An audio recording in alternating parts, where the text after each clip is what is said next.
Listen, you heavens, and I will speak. Let the earth hear the words of my mouth,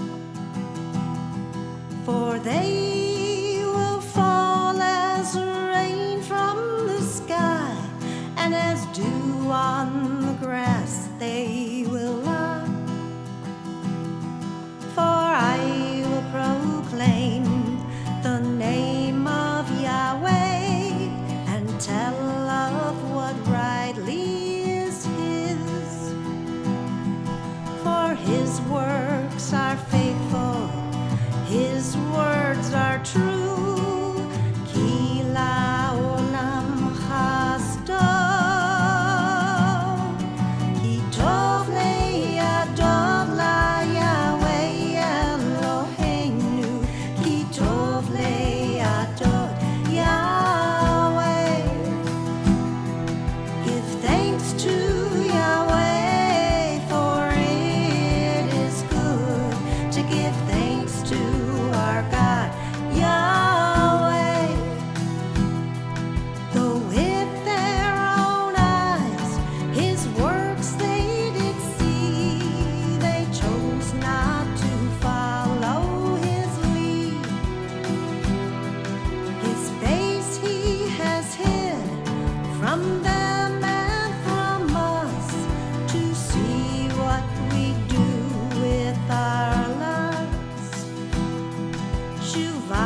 Yep. Ready? All right, Shabbat Shalom, everyone. Welcome back. It's good to be here with you today. We were just talking about the weather. We had I think a lot of people are under pretty much a warning, or what do you call it there? Severe weather. Severe weather tornado, alerts all over the yeah, place. And tornadoes. I got a text from Cam and Amy Johnson, who were going to Hanoch's event in Tulsa, Oklahoma. And she said that because of weather, they canceled the event. So a lot of people are under some kind of bad weather. So hopefully everyone that's listening in is safe. And so welcome back. So we talked a little bit today about providence and the preservation of life. And I originally intended to get into all sorts of examples from the Torah where God is working behind the scenes. And probably one of my favorites, I didn't include it in today's class, is when Abraham sends his servant to get a wife for Isaac. And the servant prays and says, make something happen before me today. He asked God to do this. And then he kind of frames it up for God. He said, okay, I'm going to go to the well and I'm going to ask these girls, can I get a drink? And the one that says, I'm going to give you a drink and your camels a drink, that's going to be the one. Now, how many of you, be honest, how many of you have ever done something like that? Anybody? I've tried. Have you tried? It didn't work? It didn't, but you tried it. I've tried. All right. Well, the other thing you mentioned a long time ago, when we discussed this once or twice before, Yeah. was that I don't think a lot of people today realize, that back then, if you wanted to meet girls or find girls, you went to the well. Yeah. That's where they all hung That's out. right. All right. Good place, the watering hole. They still do that. People still go to watering holes to Not meet the same women. kind of water. Different, hole. different, yeah. So yeah, I tried it one time a long time ago, and it was just no, it just didn't happen. Yeah. Not even close. But you gave it a shot. Yeah. So since that point, I haven't tried again. You tried one time, One Dave? time. That's One it? time. I gave it a One shot. and out. I gave it a shot. You learn quick, huh? Yeah. Well, Must but have not been part of God's plan. That's Yeah. all I can say. Whatever Well, you were yeah. asking for. yeah. Well, what about other situations? I mean, I wanted to lay out the case today, kind of show how it connects with the Torah portion, because that jumped off the page. Look, I've covered in the past plenty of times the prophecies over the sons, and I'm not through doing that, I promise you, because we go through this quite a bit. But I wanted to pick up on this one aspect, and it's tricky. It's tricky for this reason. There are doctrinal beliefs out there where somebody says God orchestrates everything. Nothing is chance, right? You've heard this. Like nothing. Yeah. Everything, you hear people say, everything happens for a reason. What was that, Lyndon? Predestination. This idea that, like when I got up this morning, I knew that there would be the backdrop at the synagogue. Oh, you did? I did because some other people are going to use it for a music venue, and they called me and said, do you mind if we put this up? And I had seen their videos, and I said, well, that might be kind of nice, but I didn't think what to wear to go with that. And Dave told me that God must have guided me to use a color that would stand out on that. Very complimentary. You think he color. did? Maybe he did. Maybe it was the first shirt I got. I've got an example All right. of providence that involves Dave Cole. All right. Uh-oh. Okay, so I think I've told y'all before how I met Dave. I was witnessing to people and passing out tracts in front of a Kmart in New Orleans. And Dave was waiting for a ride in front of Kmart because his job had gotten rained out. So we talked, and, I gave him my number. I had a new phone. Gave him my number, went inside, and my friend that I was there with said, well, did you get his number? I never got Guy's number. Yeah. Never. So I brought... Wait, are you leaving something out? Did you say, I just met this wonderful guy out there? And Yeah. Yeah, I and did. she, okay, that's what I As a thought. matter of fact, I Thank pulled you. out my little journal page and showed Dave the other day. Look, I got the Kmart number with your number on it still. Oh, But really? here's the Wow. thing. Yeah, and I entered the date. Met this really nice guy today, Dave Cole. That's cool. And So I'd given you my number, right? Yes. Okay. And he had, and I went back out, which I never got guys' numbers. That was like, Uh-huh. old school. Girls don't call guys. And I got his number. Well, after a couple of weeks, I hadn't heard from him. So I call him up. Well, he's not in. And I keep calling. Finally. he He's still answers like me that. He back. will not Oh, answer a no, phone no, call. no. Go ahead, I'm sorry. But finally, he calls me back. And from there, it was history. It was like So- it was part of God's plan. Had she had not gone back and got my number, okay, because earlier she met me, we talked a little bit, Yeah. and she gave me her number. Yeah. Yeah. Well, it was the wrong number. Well, I immediately went home and called the number, right? You Yeah, did? Yeah, but it was the wrong number. Oh, One thought So you're thinking, I threw the piece of So- paper away. You So know? if I hadn't gone back out there, if my friend hadn't said, "Well, you need to Y'all go get would have his had number," to have hung out So, at Kmart you're- until you you're- ran into no, each Yeah. other. his job would have been in another place. so you're thinking she gave you the wrong number on Yeah. purpose to Yeah. get rid of you. Yeah, there you go. Exactly. I mean, I did approach her. She So things like that. yeah. But- I don't Still. believe that was an accident. My friend Right. suggesting, "Did you get his number?" and think about, She had not done that. if you look back over the years of your relationship, everyone can say about their relationship, there's good and there's bad, right? Forget that. I'm talking about the work that you two do together and have done along your spiritual journey.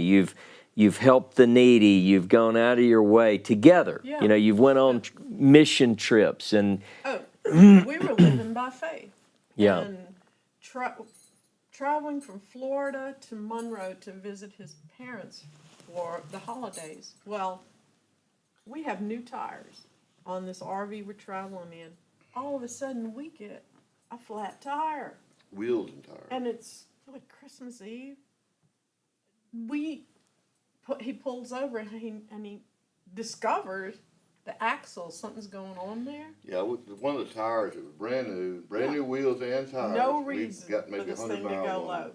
And when I could feel one of the tires Yeah. getting low, so I pulled off the interstate, and it was flat. The tire was flat, so I was in the process of changing the tire to put the spare on there. I noticed grease dripping down the axle on the inside of the tire. Had I not noticed that, had that tire not gone down, Yeah. I would have ruined that total RV. That car Yeah. would have been, the rear end would have gone if I kept driving. But it was, so then we were able to fix Yeah. it, and then come to put the tire back on. There was nothing wrong with that tire. What caused that air to go down in that tire? There was no hole in it. The guy pumped the air up. No problem. Mm. Yeah. That's the story. the bottom line is this place we took it to, the guy who owned the shop Christmas Eve. went out of his way to go to a junkyard, find an axle, fix it that day. We're fixing to go. I look at the bill and it's almost exactly to the number how much money I had in my pocket. And I said, "Sir, is there any way we could work?" He said, "Merry Christmas." Wow. And he gave it to us. We get to his parents' house and have a wonderful visit. The next month, his father passed away. Oh, man. And so I always took it as providence that Jehovah in his mercy got us there, and we had this wonderful visit and got to see his father for the Yeah. last time before he passed away. You know, it's almost like these providential meetings are very, very much, you know, the right people get with the right people, and you know, it tends to, in my life, I've had the same thing. Just to, I'll tell you about Mark. How did Mark and I had just gotten out of the military in '91, and I was already beginning to really get into the Hebraic idea, but still a Christian. And I was young, in my 20s, and in really, really great shape. And I wanted to work with young boys. Like, I wanted to convince people that you didn't have to be this timid. I didn't like the image that most Christian churches put out, that people had to be soft and that kind. I'm tough. I'm right out of the army. I want to, I want to meet some young guys and tell them, look, you can be tough. King David was tough, whatever. Yeah. So I remember now, I'm Christian at this time, and I put out, I made some little business cards, and I was going to start a ministry called Teens for the King, right? And I remember I took this card, and I left it in different businesses. Well, a person that is no longer with us, but was a close friend at the time, stopped in, saw this card, had her husband call me and say, hey, I'm just wondering, do you happen to keep the feast? Well, there was nothing about keeping the feast on this card. And I said, yeah, actually I do. Well, this person said, well, we'd like to meet with you because, we didn't have, the internet wasn't a big thing, right? This is 91, I guess, 90, maybe 92, maybe 92. So this man goes to work. He discusses with two other guys, Mark Lloyd and Dennis Hartner, that he had met me.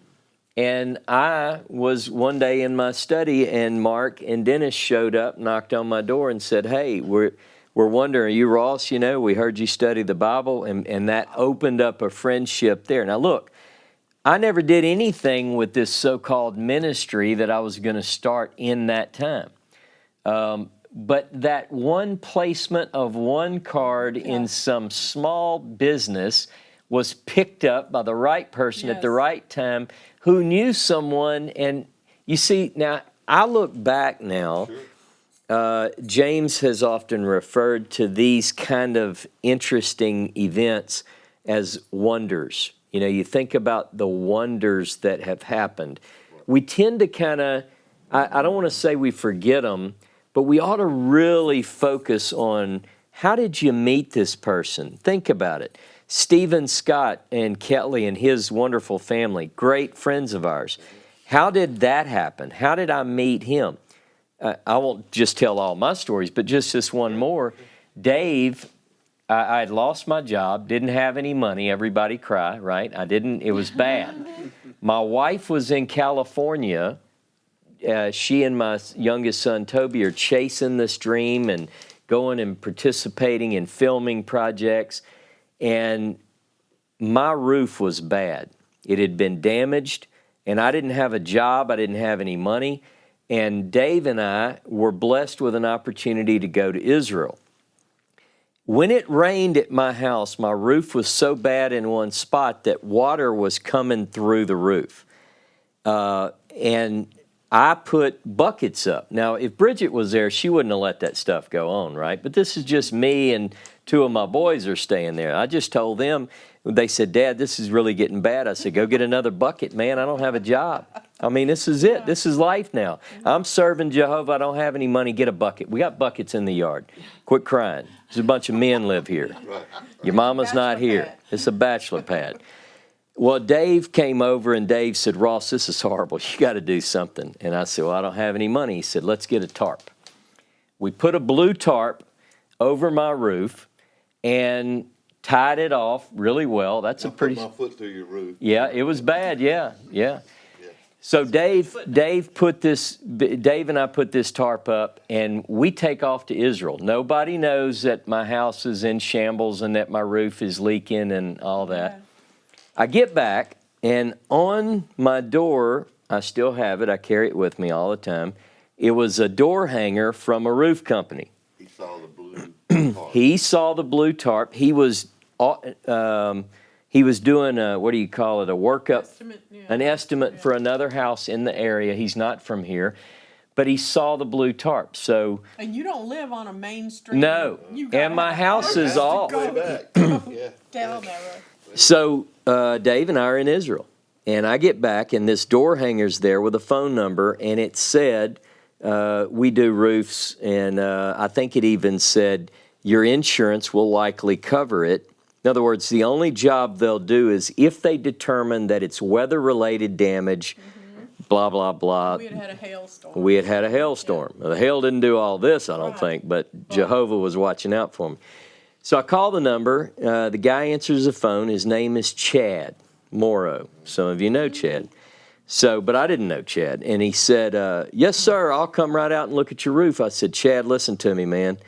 I read on there that if my insurance would cover it, then you do it. But I'm telling you, if it requires $1, I can't afford this.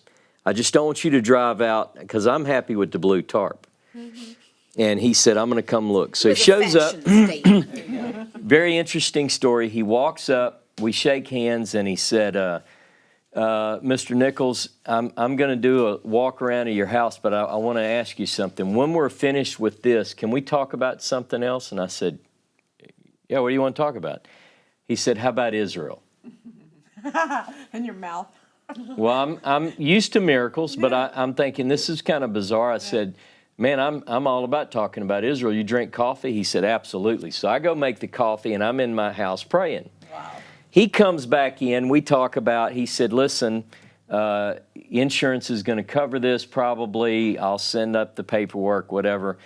And I said, now, the Israel thing, how did you? He said, well, I saw your license plate, and it has a Star of David on it, and I'm interested.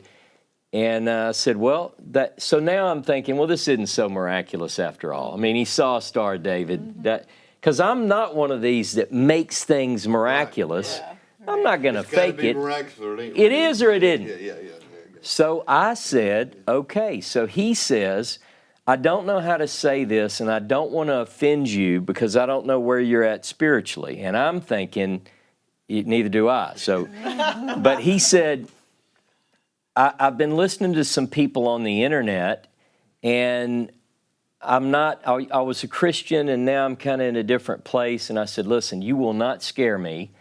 Fire it off. And he says, you know, there's a professor in Charlotte, North Carolina. My phone's on silent. I don't know this guy. Yeah. The phone starts ringing, and it says James Tabor. And I'm looking at this, and I'm listening to him, and he said he's a professor in North Carolina. And I've been watching his lectures, and in my mind, this all happens like this, and I'm thinking he might be talking about Bart Ehrman. Yeah. And he goes, Tabor. And I said, I turned my phone around, and it says James Tabor. And I said, James Tabor? He said, yeah. He says, he calling you? I said, yeah, he calls me all the time. I said, hold on just a second. James, I'm talking to a guy, can I call you back? Yeah, sure. So now he's really freaking out. Yeah. Long story short, this guy on his own has been studying, looking on the internet. He's following people like Rod Bryant in Texas. He's following people like Nehemiah Gordon. He's doing whatever he can. Everything he tells me, I'm like, I know that guy. I know this guy. They're friends of mine. I know him. He said, I've been praying God would, bring me to somebody that could help me learn Hebrew, so I can help you do that. So then he tells me about Stephen Scott, who, in other words, how in the world does that happen? Now, I could be crying right now because I lost a 6-figure job. And that was a bad stroke for me, I'm telling you. But I decided when that happened that I was just going to serve God and let the chips fall where they may. My wife was supportive of it. That was a few and bad days in there in 2016. But now I can look back and say God was in control.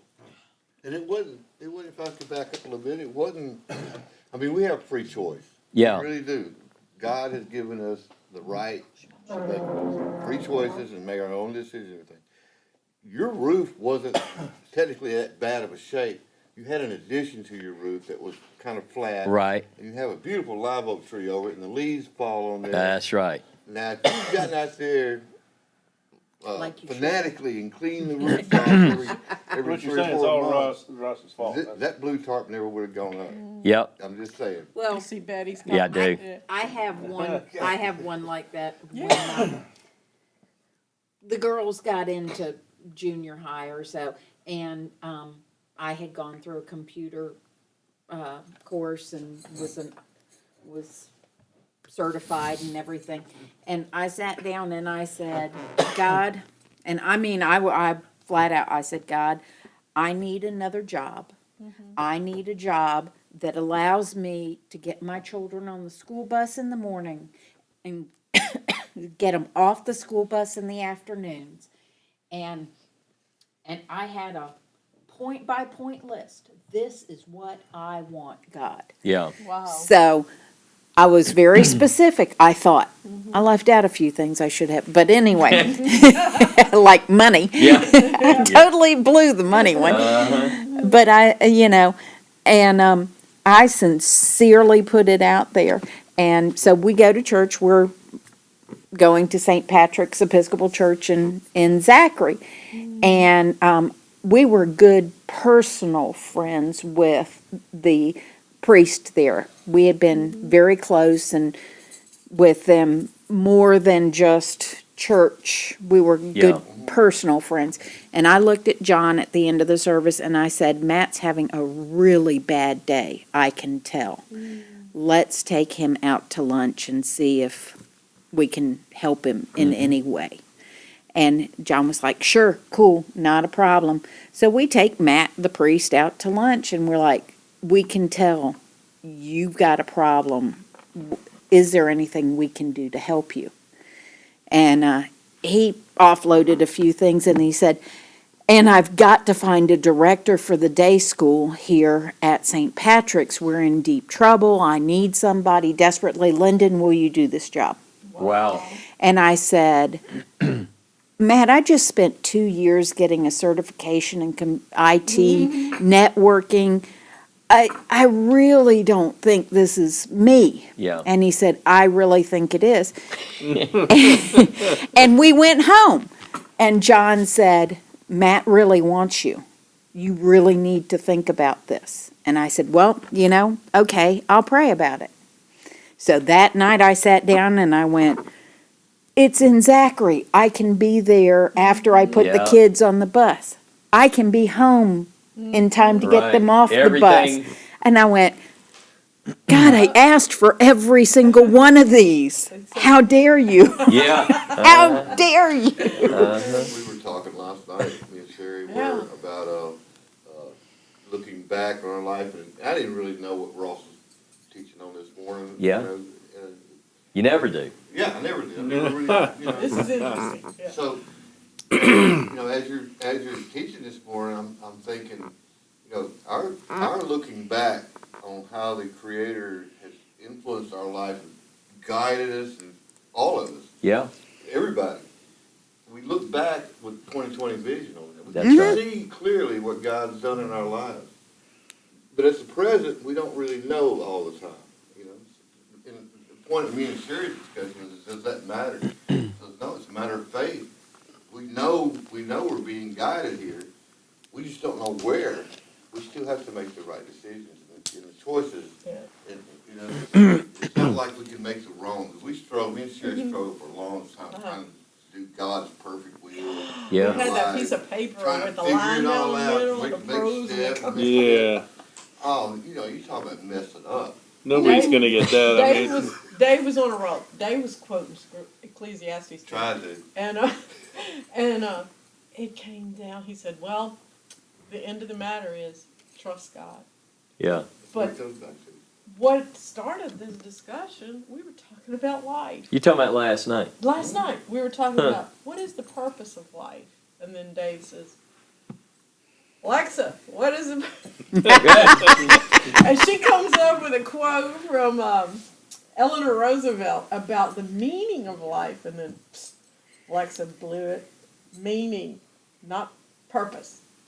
But then it got into this really good discussion about life. And so that's the second part of your talk today that I was interested in, is all of these things that bring life, that support life, that are we talking, it's not just physical life.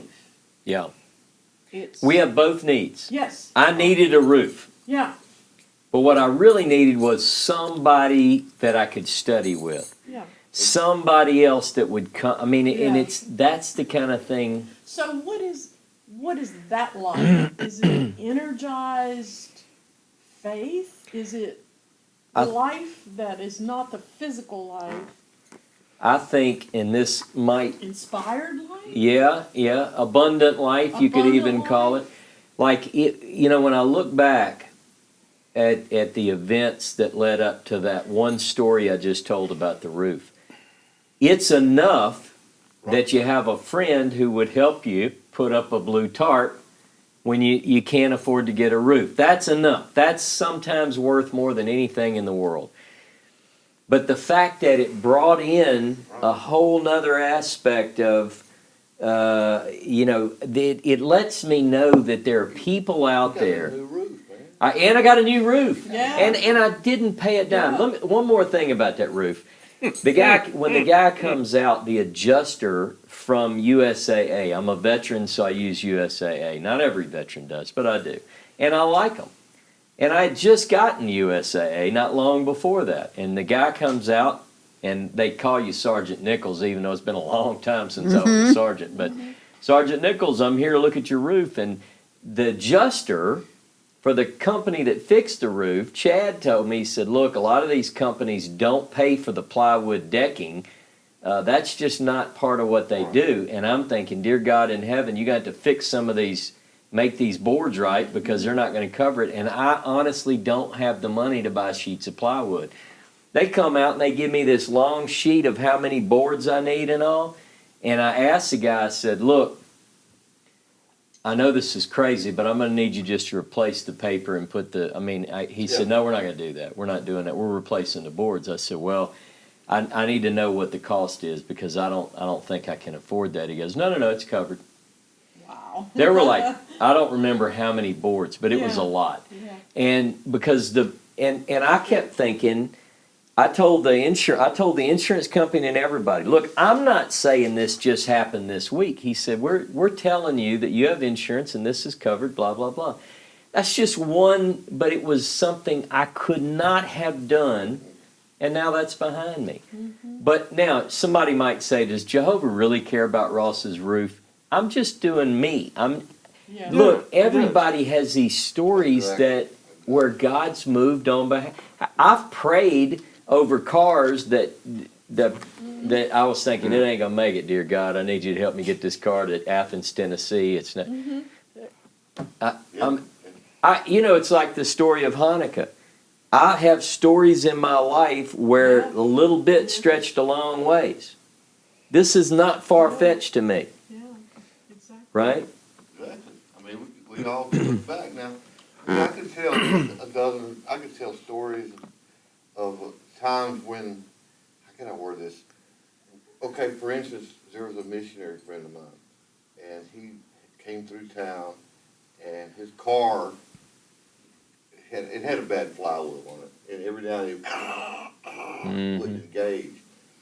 Well, I knew this. I'm a mechanic, so to speak. Yeah. And I'm trying to work with him on this, and he got mad at me because I was looking at it in the physical realm. They wasn't praying hard enough. I was. He said I wasn't praying hard enough.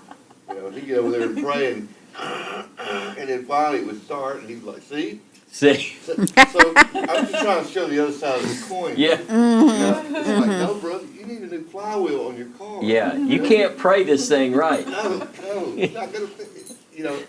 It could miraculously fix itself, but It isn't likely. Yeah, that's part of free will. That's the free will I understand. It's like we have the ability to make the right decisions and doing the proper thing. We should know right and wrong. yeah. We should. It should just, and then we can look back and see God's hand in all. That's I right. think the outcome is fixed. I think how you get there is not fixed. That's No. up to you. That's a good question. That's a good But point. to get to a point where God wants you, you're gonna get there. You can either, Kicking Make and it Get screaming. there the easy Yeah. you're way gonna or get the to that hard point.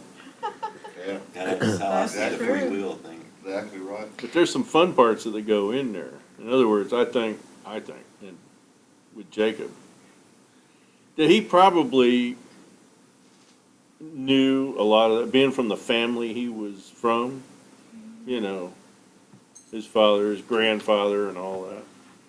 So he's sitting there with his head on the rock, and of course, Jacob's ladder, and, and all that.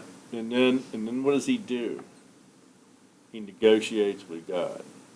Now, Yeah. this guy has never seen a cell phone or a light bulb or any of that stuff.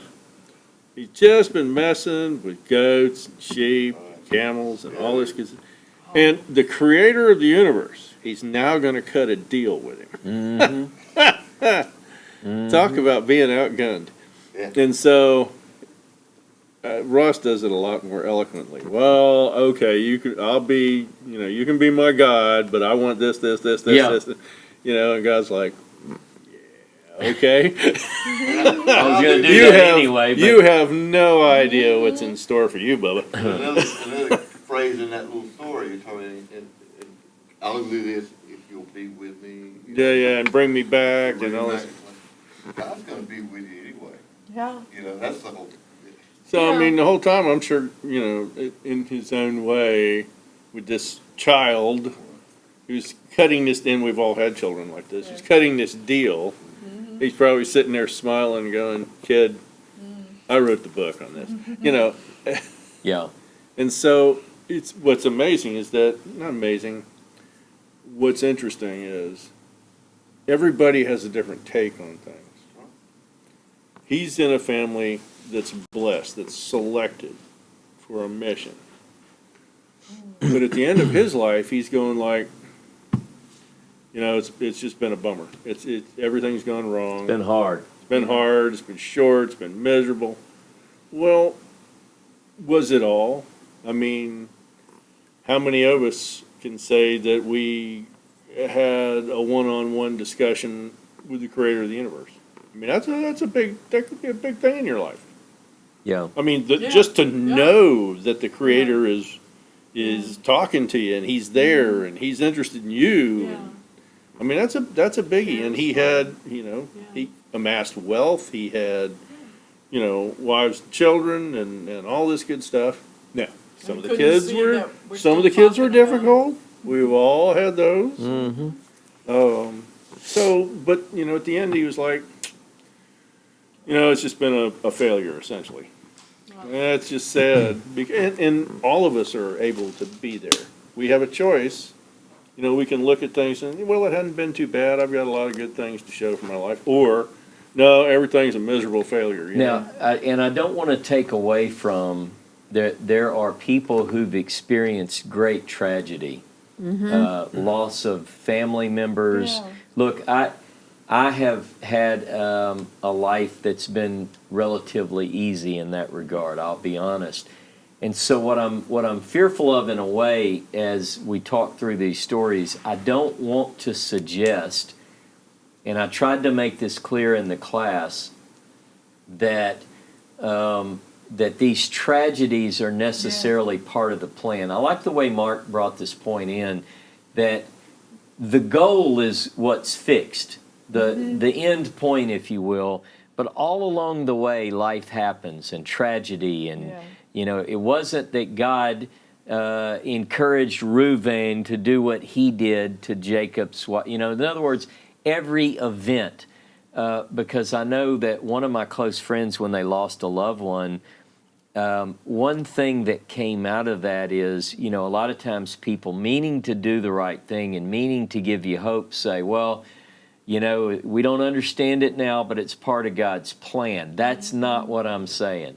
The bad things, now there's some people who believe that, but I don't have the right to enter into that discussion. I've not experienced that, and I hope I don't.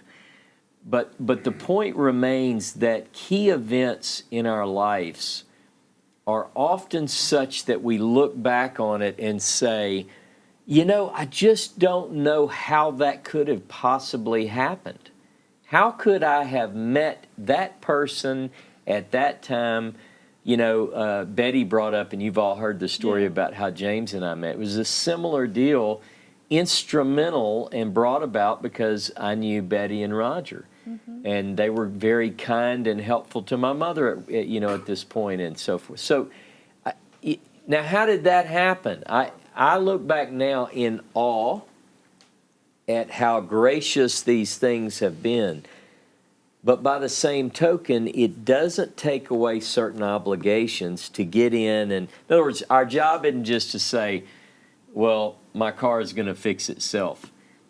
You know, I constantly am faced with the struggle of, I feel like everything that's happened in terms of my job, which is nothing compared to what some people go through. But I'll have a recruiter call me and say, hey, your name's still in the system. I've got a job in the Northeast and it pays X number of dollars. And, you know, I'm not even tempted by it. I just say, no, not. One of these recruiters asked me one day, he said, well, what are you doing now? I mean, we hadn't heard from you since 2016. I said, well, I'm teaching the Bible and leading tours. And the guy's like, does that pay what I'm offering? I said, no, not hardly, but the rewards are out of this world for what I do now. It's, you know, it's a different system, a different compensation packet.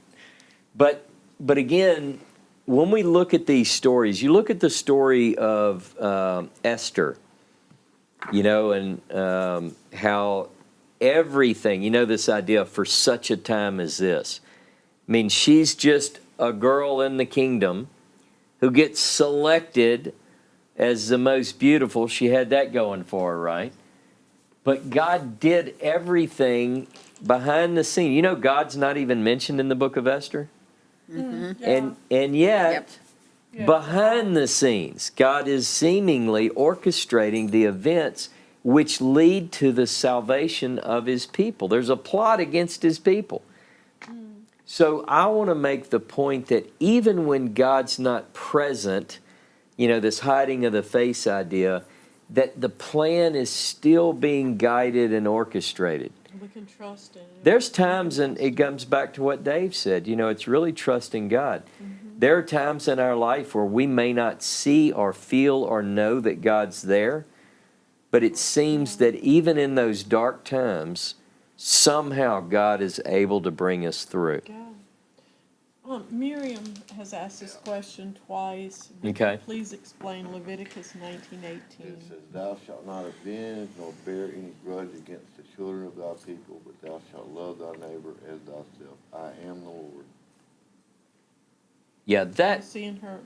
that particular passage, there's some things in the Torah which we just get. Like, you shall not murder, don't steal. I mean, even if you expand don't steal as, you know, if you're working for an employer, you do a good job because otherwise you're stealing his money, basically. You know, you can, those kind of things are pretty easy. There's some more difficult things that the Torah requires of us. One of which is, and I'll get to the thing about the neighbor, if you see your enemy's beast fall under its burden, you have to help it. You have to feed it. Yeah, and if, now think about that. If John's beast, if I see it and I go, look, that's that purple cow that John and Lyndon own, I know that cow, I'm going to go help that They cow. keep letting it out. It keeps getting And out. it keeps getting out, and I'm just going to hold it and take care of it until John and Lyndon get home, and Yeah. that's one thing. But if someone, let's say, hates Ross, Oh, yeah. Working against you. working against me, posting nasty things Yeah. about me on Facebook, the harder thing, I'm sorry. the harder thing to do is to treat that person and not freak out on them, Yeah. right? But I digress. But the harder thing is, how do we, you know, the definition of neighbor becomes pretty important here. If I say my neighbors, y'all are my neighbors, right? People that are friendly to me, people that like me, I'm going to help you. But this Leviticus 19 is part of what is called by scholars the holiness code. And Leviticus 19, if you look at it, let me just show you one point in here. Pick my Bible here. I've got all of them out right now. I'm working on something. Leviticus 19. Let me make sure I'm looking at the. Let's see. Okay. Look at Leviticus 19:18. Verse 17, actually. You shall not hate your brother in your heart. You shall certainly rebuke your neighbor and not suffer sin on his account. You shall not avenge nor bear any grudge against the children of your people, but you shall love your neighbor as yourself. I am Hashem. Now that's a lot in there, right? We're supposed to not hold any grudge or avenge. And the idea that the biblical texts make clear is that God is going to right the wrong, right? God's going to right the wrong, not you, not me. It doesn't mean that you can't call somebody to account and discuss things. You can rebuke your neighbor, right? But you're not supposed to have a grudge or anything like that. So the question becomes, well, who's my neighbor? And I think that's where we really get into it. Look down at verse 33, same chapter, because I could say, my neighbor is the person that lives next door to me. I'm not going to do them wrong, but somebody that lives in a neighboring town, I don't know them. Yeah, or maybe they're from a different religion or they're different skin color or whatever. That ain't my people. Now, but look at verse 33. And if a stranger sojourn with you in your land, you shall not wrong him.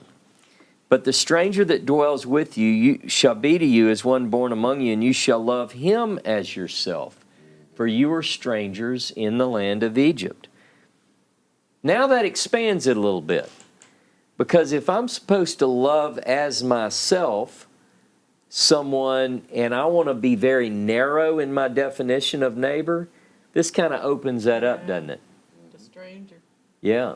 But if you go back to 18, it says, thou shalt not avenge nor bear any grudge against the children of thy people. So that would mean Israel. That's the way it's typically, yep, that's the first you part. If expounded you on look it. at it nowadays, Yeah. you You can ask who expanded is on it. Israel. Yep, So you don't know, so it Yep. could be anybody. that's right. But here to me is the gist of that. Remember, you were a stranger. Remember what it feels like, just like Miriam, in your case, your neighbor or these people hate you because of who you are, what you believe in, whatever. You're probably not like me, but I can remember before I was walking with God and walking in His ways, trying to, I could be a terrible person. I could be selfish and condemning and judgmental and all those things. So I have to remember that could be me. That could have been me. I remember what that was like to be that way, and I should be patient. Because I don't know, that person could come to the knowledge of God. That person could come to a repentance in their life where they turn. So Let me add, remember that stranger. That was you. Remember Gary when that was says you? everybody is not our neighbor. I mean, But they could be a stranger. They don't Could have be to a be our stranger. And neighbor. that's in the 10 words as well, and the stranger within your Yeah. gates. now, the other point I'd like to make, just so that, just total disclosure here, I'm not lovey-dovey with everybody. I'm going to tell you right now. I don't go out of my way, and the question becomes, should I be? In other words, if somebody does me wrong, I'm not in a real hellfire hurry to do good things for them. All right, so this is another question. And the story that goes with that, my grandson Kalel, who spends a lot of time with me, and for better or for worse, he's taken on some of the way I think, but at times. So one day, several years ago, our website was attacked. Remember this? By a group of Muslim hardcore extremists. It was a big attack. And so when you would go to our website, it would be this Islamic preacher preaching on our website. So we recovered.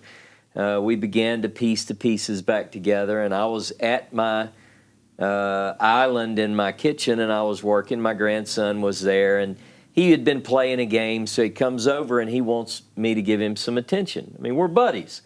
So he said, "What are you working on, Saba?" And I said, "Well, I'm trying to fix my website." He said, "What's wrong with it?" And he was probably 6 or 7 at the time. And I said, "Well, some bad people messed it up." they messed up my website, and they put some Islamic preacher preaching on my website. He said, what? I said, that's right. He said, you know what you need to do? And I said, what? And he said, you need to unfriend them on Facebook and then mess their website up. And I'm not going to lie, that it sounded kind of appealing, you know. And I said, well, what happened to, you know, what happened to this idea of love your neighbor as yourself? And this was his answer. Saba, all that's off once they prank you. Right? In other words, once somebody draws first blood, that kind, sweetie stuff is over. And I said, well, we're supposed to, you know, but there's a challenge, right? There's a healthy tension between, you know, because people go, well, should I love, you know, and they always come People up with that are some. shooting missiles at Yeah, should I love them? Okay. Well, the Torah regulates that. It's not saying you ought to go after, you know, and be buddy and be foolish. Right. Now, we are to offer peace. Deuteronomy 20 makes that clear. We offer peace.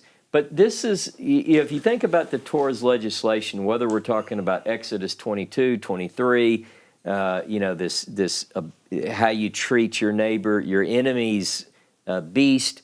The beast doesn't have, think about it, the beast that's fought, he doesn't have anything to do with his owner being an ass, right? You know, and I mean the other kind. You have to be able to look at the situation and say,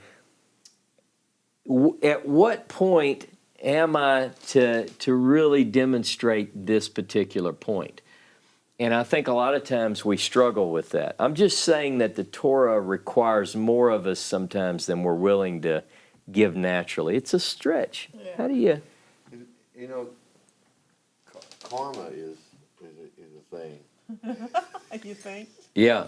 and you know, it's just Reaping what you sow? sometimes if you hold back and you see God revenge or Mm-hmm.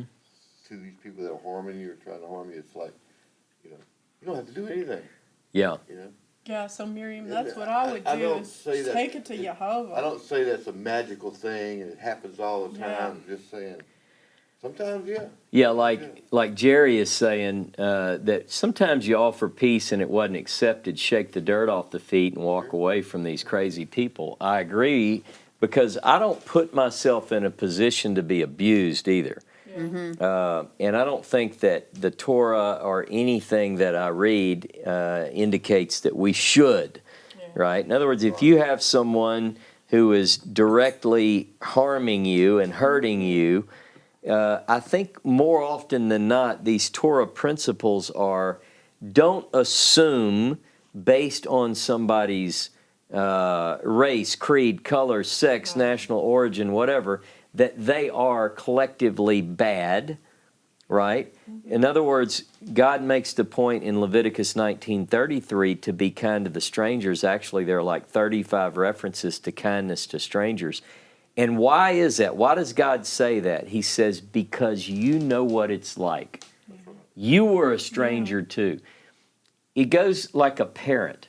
If you have more than one child and you tell son number 2, this is vivid in my mind, I did this 1,000,000 times. Hey, don't hit your younger brother because you remember what it felt like when your older brother hit you?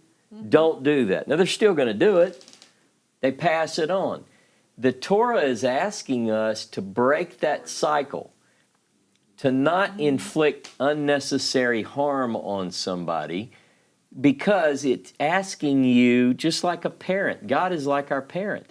It's asking you to think like a parent, you know? Now, you know what it's like. I remember one time one of my kids was in school and they came to me and they said, hey, Dad, they're having ice cream day tomorrow at the school. I need 50 cents or whatever it is. And I said, what is ice cream day? And they said, well, ice cream day is when, if you've got 50 cents, you get an ice cream. I said, what about the kids that don't have 50 cents? And they looked at me like I was stupid. Well, they don't get ice cream. I said, well, how do you think they're going to feel when you're eating an ice cream in front of them? And the answer, I think it was Zach, was, well, how will I feel if I don't get one and somebody else is eating an ice cream? I said, I get it. But Yep. why don't we just do this? Either you, how many kids are in your class, and you bring enough money to cover everybody, right? Or you don't get one either. Now, I'm not trying to push a socialist agenda here, but you get the point. The idea is, how do we teach our friends and our neighbors and our children, how do we demonstrate Torah life, in practicality? How do we do What that? was the response to that? Okay, Dad, give me $20. Yeah, probably. That's probably what happened, if I remember. Well, look at the Jewish people, especially the Orthodox Jewish people who are being attacked right now. Yeah. And how are they supposed to react to it? I mean, You know, hate, murder, Yeah. all of these horrible things that are happening. I think they're doing exactly the right thing, in my opinion, Yeah. based on, and I'm not saying that the secular government of Israel or the U.S. or anybody else is behaving exactly right in every situation. My point being, if you have people who have declared your destruction and peace is not working, there are instances where you got to do what you got to do, right? So in the United States, even the synagogues and places. I may be incorrect because I just briefly skimmed over this. The man who came in and started stabbing Machete. the people in the synagogue, and one young man picked up a table and threw it at him. Yeah. Now, they've been raised that you don't fight back. Mm-hmm. And yet this young man, but his response was maybe not equal to, but his response was certainly, in my opinion, good. Yeah. You've got someone wielding a machete and trying to kill people and killing people. You don't Preserving life. It stand was there preserving and go, please stop. Okay, and to this point, you don't go, well, I know this guy's stabbing or shooting, and I wouldn't want anybody to shoot me, so I'm not going to shoot him. I think it's very wise that people are prepared to defend the defenseless. Yeah. That's why there's a differentiation between murder and killing. That's exactly right. That's exactly right. Like Vicky says, no doormat here. I think that this is important, that we are prepared for the world in which we live. Not everybody has your best intention at heart. No. And there are people who their sole purpose is to draw blood and to harm and to hurt. Manipulate, take advantage of you. And you need to be prepared with an appropriate response that will stop the situation, but not necessarily be over, Yeah. fatal or be In other words, escalated, when you someone know, puts you know. down their weapon, you don't shoot them. Yeah. Yeah. If you We get have them to rules of drop, warfare, basically. Rules of war. If you When get they 'em to surrender, you drop don't it, keep you're dropping done. it. Ideally, one day, the implements of war will be turned into implements of gardening. Isaiah chapter 2, Micah chapter 4, there are other passages. But along the way, Some of this gardening too, you do something. yeah, You have- Along sometimes the you have to series of respond. millennia. Sometimes you have to respond in kind, Side. unfortunately. you have what? Sometimes you must respond in kind, That's right. unfortunately, to stop the other person's actions. Yeah. But in Miriam's case, and I assume you live like maybe close quarters apartment or something like that, where you are right on top of each yes. other, and it's very hard to ignore Right. Yeah. a person who lives next to you that hates you. People try to trigger you, they try to manipulate you. you know- Mess with you. Yeah. Do you kill them with kindness? Or do you move out? No, you can't don't. do that. You moving Well, out I mean, isn't the issue, but Patty brought up a verse that kind of spoke to this about when you said bad things happen to good people. Like just because God is with you and guiding you, that doesn't mean bad things will Right. happen. But she brought up Zechariah 13:9. This third I will put in the fire. I will refine them like silver and test them like gold. They will call on my name, and I will answer them. I will say, they are my people. And they will say, Jehovah is our God. So, I don't know, Miriam. The difficulty- I don't know. Every It Yeah. situation it is, could it's be. an individual, every situation is, that's why it's so hard to give advice in this area. Yeah. Yeah. It's all, Yeah. I mean, Well, better late than never. There's a lot of But know Hebrews, this, Miriam. Jewish people up north that are now learning You how to belong use to guns. Jehovah, and Jehovah sees you as his daughter, and that in itself is like Yeah. no telling what's going to happen to those people that are Yeah. messing with you. No telling. What- And I'm going to be praying, Absolutely. God, deal with those people. And I don't have all the answers, and I've made plenty of mistakes in dealing with people. Look, I put, as I told somebody the other day, I bring some on myself. You know, anytime you're in the public, and you know, you're gonna, any of us, we can bring some of it on ourselves. But me more than some, because I'm publicly teaching, and other people don't agree with what I'm teaching. So I get some very kind and encouraging. Yeah, I get some kind and encouraging comments, more than I deserve. Yeah. But I also get some vitriol. I get some very hateful things that people do. And as Bob Dylan said, I hurt easy, but I just don't show it. I do get hurt sometimes, you know, especially when people lie, when they assume certain things. I try not to respond publicly. And there is a reason for that. Like recently, some of you, most of you probably know this, and I won't get into it, other than to say that quite a few people were saying, hey, Ross, you know, there's this big deal going on, and people are saying this, this, and this.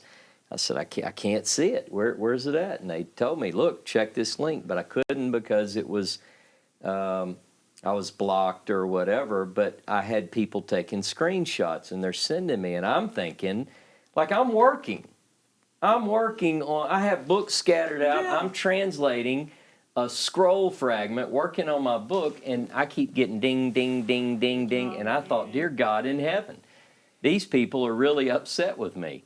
And it was unbelievable. But a lot of the things that were being said were so baseless and so untrue. A quick point was, I thought, that's just not fair. You know, I didn't cry, I didn't lose any sleep, but I said, that's not true. Now, what I know now is that some people were torn over that because they saw it and they thought, should I jump in and defend? I'm not going to ask anybody to jump in and defend me. That's not, you know, if people are going to lie, and get off of me, it could be anybody. If people are going to lie about you and say bad things about you, we have to trust that ultimately the truth wins. That's right. And The truth Jehovah- wins. And Jehovah wins. Yeah. And I usually, this is just so people know, what I usually do is pray and say, God, judge me between me and that person. I'm not going to get involved, but you deal with it the way you want to deal with it, God in heaven. And I trust that he will. And that doesn't mean I'm wishing anything bad on them. You know, like the country song, Right. I pray a flower pot falls off the windowsill and all that. I'm just praying. Now, David, for instance, you read some of the Psalms, and David was like, kick my enemy's teeth in. And Yeah, well, I- I was sharing with Dave this thing when I first met him. This guy said and treated me in a very disrespectful way, and I quoted a verse of God will not be mocked, whatever man reaps, he says. He Uh-huh. went home, and the next day his house burned down. yeah. And I'm just saying. Woo! Just saying. Sure, we're not I'm ticking just you saying. off, Dave. I wasn't being mean to him or anything. I was just so Were you upset wearing that I gloves? said, buddy, you better stop. Pouring Yeah. that can To of be gas. fair, she didn't Whatever. share that story with me at the time. No, I didn't. But it wasn't a coincidence. His house burned down the next day. Well, we I'm talk so about sorry. Providence here. Look, I tell you, Amazing what you can do with a thermite bomb. I don't wish, I really, No, and I didn't here, wish that here's on what him. I wish. This is, here's He what was I not a good wish. guy. I wish that people wouldn't lie, and make things up to hurt someone else, because Oh. this goes to Leviticus 19. It's this idea, and even in the 10 words, this idea about being a lying witness against your neighbor. And of course, some would That's say, well, he's not serious. my neighbor. He doesn't belong to the whatever. But it's serious in that what I think God demands of humanity is truth and justice and righteousness and upright behavior. So our job is to not stoop to their level. You see Yes. that as the Yes. underlying point? Revenge. Revenge is, look, Vengeance is mine. I can saith be the Lord. as hateful as anybody, I promise you. It's me trying to keep it in check that keeps me from responding. Like, look, I want to get in and scrap it up. I'm a soldier at heart. I want to fight. Somebody said, you don't like controversy or contention, do you? I said, no, actually, I love it. I do. Right. But I'm trying to train myself Yeah. to not respond, because if someone lies about me, it really, first of all, if I say this isn't true, Ross is really the greatest thing, how does that come across, right? I'm not going to defend. I would rather someone else say, that's not true. I know Ross. He's not so horrible. He might be bad, but he's not that bad. I believe the term you were looking for was sliced bread. That's right. Yeah, I've heard that. Yeah. One of the comments on, and I don't know who this is, Seeker of Truth, David's instructions to Shlomo. Yeah. And the Haftarah this week seems to apply also. I don't know. Yeah. No, that's a good point. David's final word. I love David. David's a warrior. He said, look, and I'm paraphrasing. It's in 1 Kings 2, 1 through 12. He tells Solomon, look, be a man, follow the commandments, and God said he's going to do this for my children if this, and this. Therefore, keep the Torah, so forth. And oh, by the way, for my last parting words, make sure you kill all those bad guys that I didn't get to before I died. And he named a couple of And them. he named them. And don't let his hoary head go to the ground in peace. I mean, Wow. Yeah, now, and then he closed his eyes and died. I mean, the last thing it's David like Don said Corleone, was, that's- hey, my boy Shlomo, don't forget. Take So- care of these guys for me. Yeah. So we do have in the Bible this image that, people of God are not, they're not being asked, as Vicky put it, to be a doormat. She said, I'm not going to be and she's right. You don't have to be. Amen and amen. So to put it to a point, didn't God say that I'm going to raise David as your king? Yeah. Uh-huh. So I'm just saying we should get to know this guy. Yeah. Yeah, the life of David is quite fascinating. He does hold a grudge. Yeah, he definitely makes sure that reparation is sufficient. And Yeah. in Marion's case, when she Marion? specifically talked about she just moved into a new place, and the people around her just instantly became enemies because she's Torah observant or Jewish. A lot of, just specifically, I can just add that a lot of times these bullies, they're really scared, weak people. Yeah. They act tough and strong. So if you just kind of stand up to them a little bit, a lot of times they'll back down. They'll just come down. I've had that happen in my life several times. Yep. where being bullied or something, but just stood up a little bit. Yep. Scared to death. but Yeah, stood up that's a little right. bit, I would be amazed. Some of them became my good friends. Yep. Well, I Yeah, think a was lot of people who don't understand Torah observant, who don't and they're thinking, some horrible cult. They don't understand, and that's why when people ask, and I'll say, what would Jesus do? Yeah. You know, if that's where you are, Yeah. if you follow, if that's your beliefs, you need to stop and say, yourself. Wait, ask yourself, what would Jesus do? That was what got a lot of us where we're at today, was Yeah. asking that question. just wait for the time when one of those people has a crisis in their life, they're gonna come to you and ask for prayer. I was gonna they're say gonna that ask too, for Dave. Advice. Uh-huh. I've seen that. So Miriam, you never And if know. you live your life, So The likely right the people way. that are giving her a hard time are not even, excuse the term, religious at all. Probably don't aren't Christians, don't go to church. They just or they don't may like be, And Jews. they hate Jews. Yep. because they don't understand. Right. They don't get it. I mean, yeah. Yeah. But like I say, every individual situation is separate, so it's real hard to give advice in this. Real hard. Yeah. You almost can't because. Trust God. You Yeah. Trust God. Chris, I'm gonna pray. Sounds I'm good. gonna pray about your neighbors. It is. Miriam. Chris Shin brings up, because we mentioned David, the raising up of David. Do you think that's literal resurrection or symbolic for another who is to come? 4 references in the Hebrew Bible. I mentioned them last week in my class on sticks and bones. I do believe that it's literal. I don't believe it's referring to another, because it could say very clearly that a son of David will arise. But like David. Yeah, but it says in 4 places that David will be raised. Now, there are passages, quite extensive number of passages, which speak of a descendant of David as well. So a lot of people conflate the two. They take the references to David, they take the references to a branch or a shoot from the stem of Jesse and so forth, and they put them all into one category. But I think the biblical text is clear. It's And I not. can't remember so. whether it was biblical or historical, but the phrase in my head was, there was never a king like David.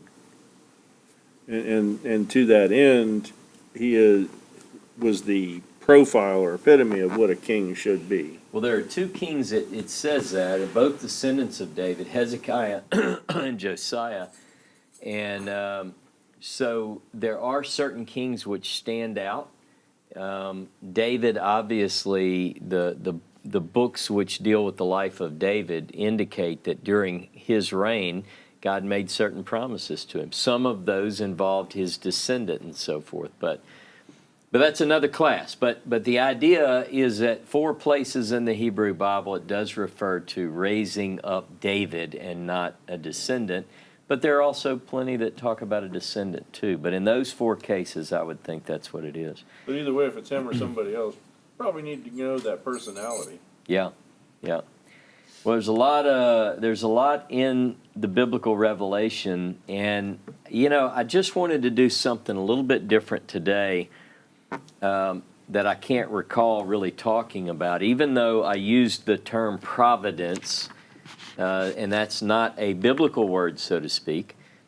But the idea that somehow, some way, God is guiding. Look, I'm telling you, I have met so many people along my journey that I felt like were going to be with us forever, that were going to be part of what we do, that were very much an inspiration to me. They were very close friends. And sometimes those close relationships don't seem to stay. But I always think you never know. So, for instance, some of the people that we've met along the way through these providential meetings, you have to look at it and say, is that over? Is that person coming back in? Do we wait? I think we do. I think we always leave the door open. I've got a list started. James encouraged me to do this, to make a list of all the providential things that have happened. Wow. Meetings. Yeah. How did you, like I mentioned, how did I meet Mark? I mean, here we are. Mark's old now. I mean, he was a kid when I met him. I feel like dust. Yeah, he's like dust. Look at the guy. No, but think about it. And that's been a long time. But now these relationships, I think they're very important. It's not only people that we meet, it's events that happen. How did we get in the synagogue the first time? When we left, I was interviewed yesterday by a gentleman. I don't know if it's going to appear anytime soon, but my friend Larry Brook from Southern Jewish Life magazine stopped in, and we were talking a little bit about the journey. It is a fun story for a Jewish person that people like us exist. You know, how'd you get here? And I told him, I said, you know, when they told us we had to leave Temple Sinai in 2011, I guess, I remember thinking, man, this felt so right. Yeah. Why do we have to leave? Have we missed God? Have we made a mistake? Have we done something wrong? And I told Dave, we don't have anywhere to go. I mean, how are we going to afford we can't afford what? We were looking at trailers and stuff. We were looking anywhere. Yeah, trees. Dave said, I guess we could do it at my house. I said, well, I guess we could do it at my house. I don't know. What do we do? And then we found the building across the road. Same thing about this one. We're sitting there, this building's open, and you remember we were all sitting around. Dave said, what about that building? I said, we don't want that. We can't afford that. Everything, it's like the things that happen, you can look back, and I'm starting to write these down and say, wow. Even the little ones. There's Like, steps, for instance, when the steps. new service that we got for our communications. Yeah. It was like, well, we couldn't find any better. Well, things changed, and we checked it out, and wow, John told me, he said, you know, why don't we get better internet? Because I was in here griping about bad internet, and John said, why don't we try getting better internet? I said, John, we already tried that. And we had. And we had. Yeah. But John wisely said, well, how about I call and just see what they have? Okay, John, whatever. And so Next day he comes back, he said, well, how'd you like to save $25 and have a telephone and better internet? I said, that sounds pretty good. Same thing about being back in the temple. But on that, they just kept telling us that in the future we might get it better. In Yep. the future we might get it better. In the future, and we just basically forgot about it at that point. And so Well, in the future they did get it better. yeah. And John said, "Okay, Well, it maybe I'll was just try." the right timing, just the right time, just like with us getting back in the temple. It was the right time. Yeah. Exactly. And I don't think we can rush things. I think we can. And we may, And- we may bring Well, something some people wrong. have rushed things. Yeah. Yeah. Abraham Yeah. rushed things. Yeah. He went and he could have said, Sarah, this isn't the right thing to do. Yeah. But nope, he did it, and he wound up with a son that ended up caused issues. A lot of times. So, a lo- we rush things, and it's not in his time. We're trying to make it into our schedule. Yeah, but that's the tough one. How do you? those You people figure who it have out. been married You gotta be before, patient. those people who've been previously married, and they go, man, he was 18 years old when he got married the first time, Yeah. because he was a Yep. man and he knew Yep. what he would, See what things do. I was Yeah. 18 when I got married. Yeah. Yeah, but you're still with Bridget. It's Yeah, okay. that's But- a lucky woman there, boy. I'm telling you. Look, I tell you. But Ooh, when she's not viewing this. Not is she? anymore. You're safe. But the thing is, with our list of all the good and the blessing, each of us also has a list that we could make that That's right. says, "Whoa, man, that whole was a book. bad turn there." Volume. Oh, yeah. Oh, we were talking yeah. about this very thing, and looking back at, especially Most of my us wouldn't want past. to make that Yeah. list. It's like you couldn't, you had no clue. But you got through it. God got you through that. I think when we can with wisdom, because all of us get wiser with age. I won't quote it right, but experience leads to wisdom. Your good decisions, but the only way to get experience and wisdom is by making bad decisions. That's It's right. almost like the two go Trial and together. error. Can't Yeah, have but one without most of the us other. would brother. like to forget our bad decisions. We would, but I I don't think anybody's born They wise. stick with you, but it's like, gotta I get don't there. want to think. Here's the beauty know of it. those. Here's the beauty of the Hebrew Bible, though. The Hebrew Bible records both. Yep. It records the good, the bad, and the ugly. And if you think about, as we read through these stories and we see the right moves and where God intervenes and how God is orchestrating and guiding things and how it works out, And we see that that happens despite the mistakes of the patriarchs and the matriarchs and the kings. And, ultimately, all along the way, as we read in Nehemiah chapter 9, that's a beautiful story. It's a prayer, basically. But Nehemiah talks about that, and he says, despite the fact that God's Spirit in these prophets taught you what you didn't do it. And in Ezekiel chapter 20, I quoted 3 passages just briefly. It said, you didn't do this, you didn't do that, which if a man do, he'll live in this. In other words, we've been given the path to life. And we've been shown that providentially God is guiding things to the desired outcome, as Mark put it. The best thing we can do is try not to mess it up. I was called First, do to no testify in my corporate career, and I was told before I went into this courtroom, Ross, we know you like to talk. You've been called to testify. The best you can hope for is to not mess this up worse than it is. In other words, just don't get into all the details. Don't run your mouth. Just answer what. And I think about that a lot of times. Sometimes our mission is just don't mess it up. Yeah, be If you quiet. can't advance the game, at least don't make it worse.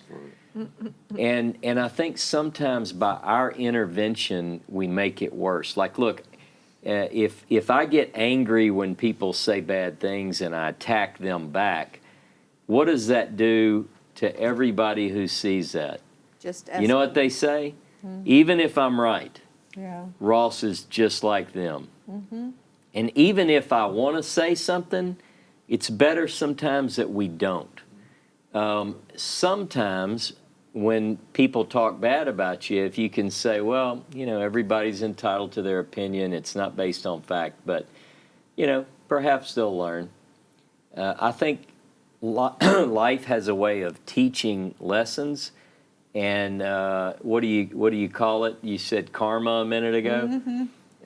Karma is another word that's not really in the Bible. Right. However, Reaping what you sometimes sow. That which a man you plant sows. corn, you get corn. Yeah. That's Goes exactly around, right. comes around. Yeah. These are life lessons. And the Bible is very good about pointing out the good and the bad, as I said.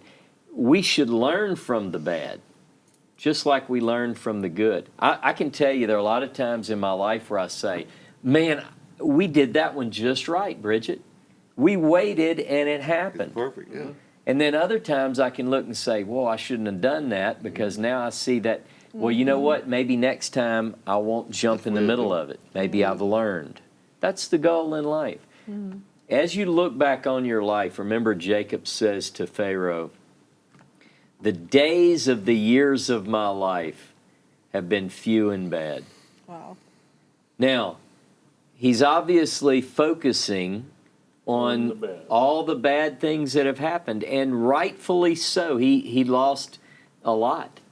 He lost a lot that was dear to him, but he never denied that God had been guiding him all his life. But he was admitting that, look, it hadn't all been a walk in the park either. Even when it was the best of times, That's right. I've come to the conclusion. Yeah. I get a lot of emails, correspondence with James Tabor, and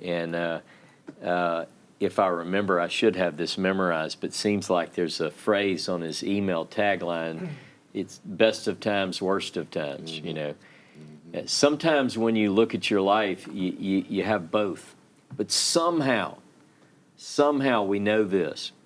God's intent is going to be fulfilled. And I think a lot of times we just need to try not to mess up our contribution to that. I wanted to leave you with a thought on that word that you used that's not in the Bible, providence. Yeah? Recently, I started rereading the U.S. Constitution, and it comes with comments from the Founding Fathers in this book. This is like $1.95 at a store in town. I'm not going to promote them, but so the word providence is used in there a lot. Those guys that founded the country really believed in providence. Yeah. And it's just, there's a lot of amazing things there. I mean, they had an amazing time, amazing good and amazing bad. Yeah, the reason I got up is because this is a letter from our archives. I keep it in the Torah cabinet from the office of David, January 22nd, 1944. David Horowitz wrote this. Dear friends in Israel, the ways of providence are incontestable. In all happenings, there is development and plan. Thus, light always emerges from darkness. And this week, I didn't read this, but I remember David used the word providence often in the sense that it depicts, it describes the guiding hand of God in everything that happens. And I really like that idea. You can call it what you will. You can come up with another term, but the idea that somehow, some way, God is orchestrating the events, not for me, not for you, but for His ultimate good and for the good of humankind. And if we can humble ourselves and be used, providence can work through us and in our lives. And like the servant of Abraham said when he was going to find a woman for Isaac, make something happen before me this day. Look, get up in the morning, ask God to do that. Jehovah, God of Abraham, Isaac, and Jacob, make something happen before me today. You know, I mean, look, God can move people into your life. He can also move people out of your life. And always, always keep the door open, because you never know when someone who's been with you, who left, who might come back. Don't seek to make enemies, seek to make friends. Seek to be cordial and open and kind and generous and welcoming. Those are some things that we can do, because providence is going to work anyway. Just don't find yourself opposing the will of God in your life or in God's plan. That's the biggest thing. So if people oppose me, it's nothing. It's really nothing in the grand scheme of things. But if in the process they're opposing God's work through me, that's between them and the God who makes judgments on all of us. That's right. So hopefully people will try to be kind and loving. Miriam says, to life and life more abundantly. Amen, amen. And Betty says that He is always there behind the scenes. So it's really up to each of us to live our life the best way we can, to be a good example. And other than that, that's the class. Providence and the preservation of life. Anybody have any final comments to make? Time L'chaim, to life. to life.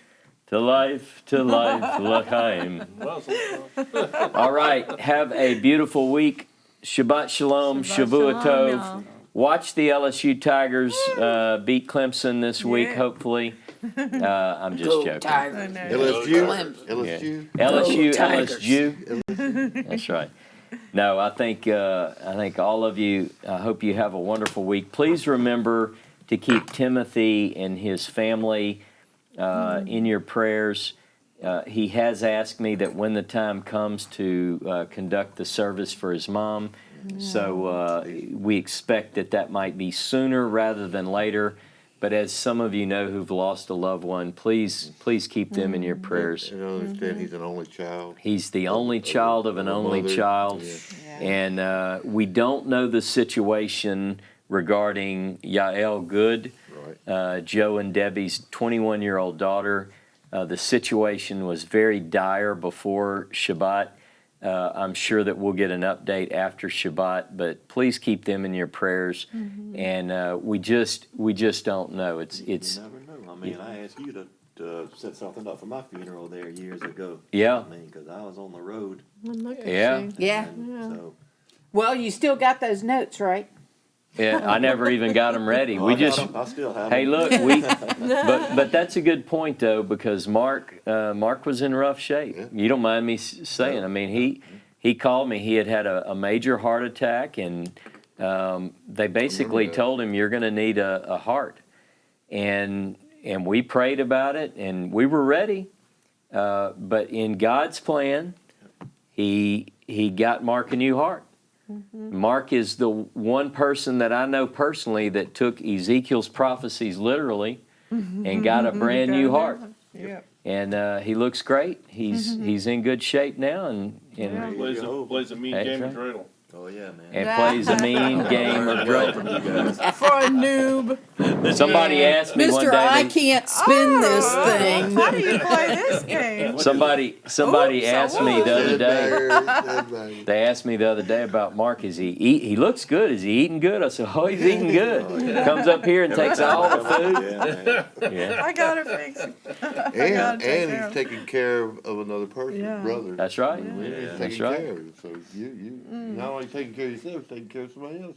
No one knows their days or the full extent of how they can That's be right. used. Let's just all be open and willing and say these Hebrew words. Say, Hineni, here am I, send me. Because we just don't know. God can use us in mighty ways. He can use you. You can be a home school mom. You can be a person working in a factory. You can be anybody and be used by God. The people that are mentioned in this book are just people of the land. They're just regular people. And that's who God uses. We're all humans. We're all in this together. And it really comes down to, are we willing to be used? Don't worry about the able. God can give you what you need, and He can use what you have and what you don't have to get His purpose done. Just be usable, be friendly, be nice, be sweet, and have a great week. Shabbat Shalom, Shavua Tov. Don't be a carpet.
Listen, you heavens, and I will speak. Let the earth hear the words of my mouth. For they will fall as rain from the sky, and as dew on the grass they will lie. For I will proclaim